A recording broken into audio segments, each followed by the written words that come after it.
Joining me now is Newt Gingrich, dear friend, mentor, former House Speaker, Fox News contributor. Newt, welcome back.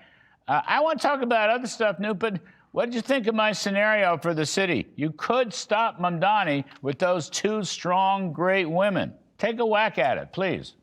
Well, look, I think he is Elise Stefanik's best asset in running for governor. He's going to be, when you get outside of New York City, he's amazingly unpopular in upstate New York or on Long Island. And I think that as we watch him and as we see how truly radical he is, I think that he will further alienate people. But he'll do a fair amount of damage to the city. But you're exactly right. What really matters is who is the next governor. And I think that he's creating a situation where Elise Stefanik probably has the best chance of any Republican in the last 30 years to win the governorship. Indeed. I think she's a winner. All right. Thanks for that. Now, Newt, next up, why did the Republicans get shellacked on Tuesday? All right. Forget Mamdani for a second. They got shellacked in New Jersey. They got shellacked in Virginia. They got shellacked in Georgia, your home state. What is it? The Public Service Utility Commission elected 2 Democrats for the first time in a million years. Newsom won out there in California for his crazy redistricting. No matter how you slice it, it was a bad night for the GOP. Why? What was the big factor? Look, I think there are 2 big realities that Republicans have to solve. The first is that the Democrats did a brilliant job of sticking to a message, and a message which grew out of the American people, which I want to come back to.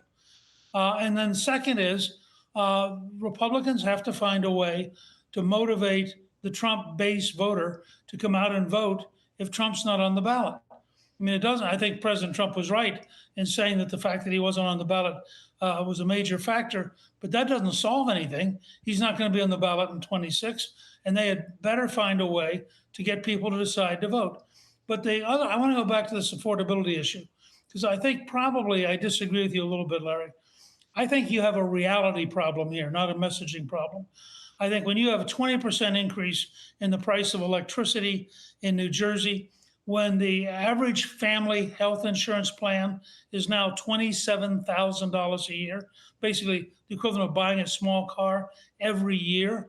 I think when housing costs, a lot of them caused by big government socialism, but when housing costs rise to a point where young people can't buy a house, you have a real sense from the American people. And I've always opposed efforts to tell the American people that they're stupid about what they feel. The job of the politician is to listen and learn and then try to help people, and then they get to lead.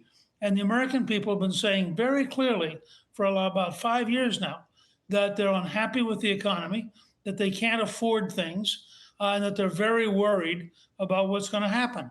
Republicans have to come up with a series of strategies. For example, Secretary of Treasury has said that he thinks he has a housing strategy. Well, they better roll it out. We have an opportunity, I think, with transparency and health costs to dramatically lower the cost of health care. We'd better roll it out.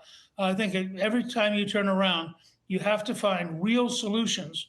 And then I think you can build a message. But the message has to be based on reality. And the reality was Republicans weren't focused on the economy. They didn't have solutions, and they allowed the Democrats to dominate.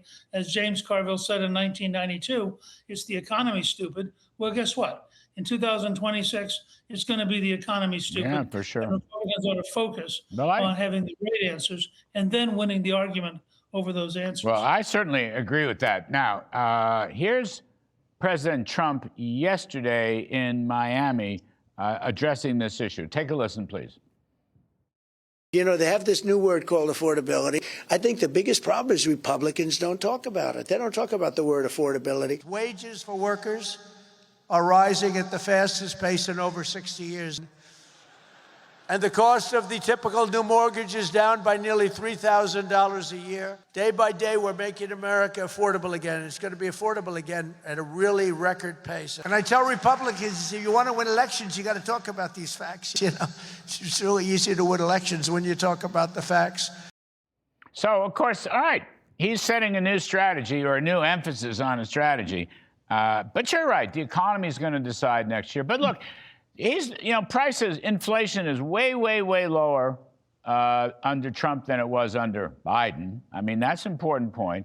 And actually, we didn't play it, but mortgage rates have come down in round numbers, 30-year mortgage from 7% to 6%.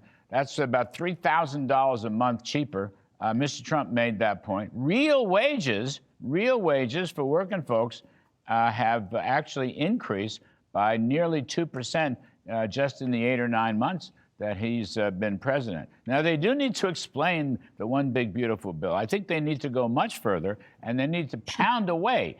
But, Mr. Trump will not be on the ballot, but he will be on the ballot. You know that. I mean, look, in Virginia and New Jersey, they ran against Trump. To a large extent, even Mamdani ran against Trump. Certainly, Gavin Newsom ran against Trump. It's all about Mr. Trump. He's got to get his surrogates, including the vice president, including the economic senior staff people, and the political people. They've got to fan out with good bullets and make the case. And I don't really think they've done that. I think they kind of forgot about that. Well, they haven't done that. And look, every Republican had better understand that they are running with Trump. Any idea that you can distance yourself from Trump as a Republican and have anything but a disaster is simply lunacy. But look, you served in, and I worked with, a Reagan administration led by a former Democrat, Ronald Reagan, just as Trump is a former Democrat. And Reagan understood communications. The result was every member of the Reagan cabinet had a set of talking points. They stayed on message. They communicated their messages. Republicans have to take seriously that we do have solutions. And frankly, on almost every affordability issue, the Democrats are on the wrong side.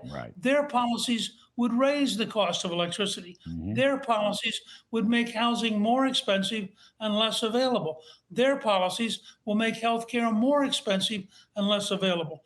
But we have to be prepared to say, here is an issue you care about, Mr. and Mrs. America, and here's why they are wrong, and here's why we're right. And then, as Margaret Thatcher taught us, we have to win the argument. Most Republicans can't remember to get on message and can't remember to stay on message, and that is a disaster. All right. Well, maybe they'll pick their game up. I don't know. Anyway, Newt Gingrich, thank you, sir. It's wonderful to see you. Absolutely. Thanks for coming back to the show. We appreciate it so much.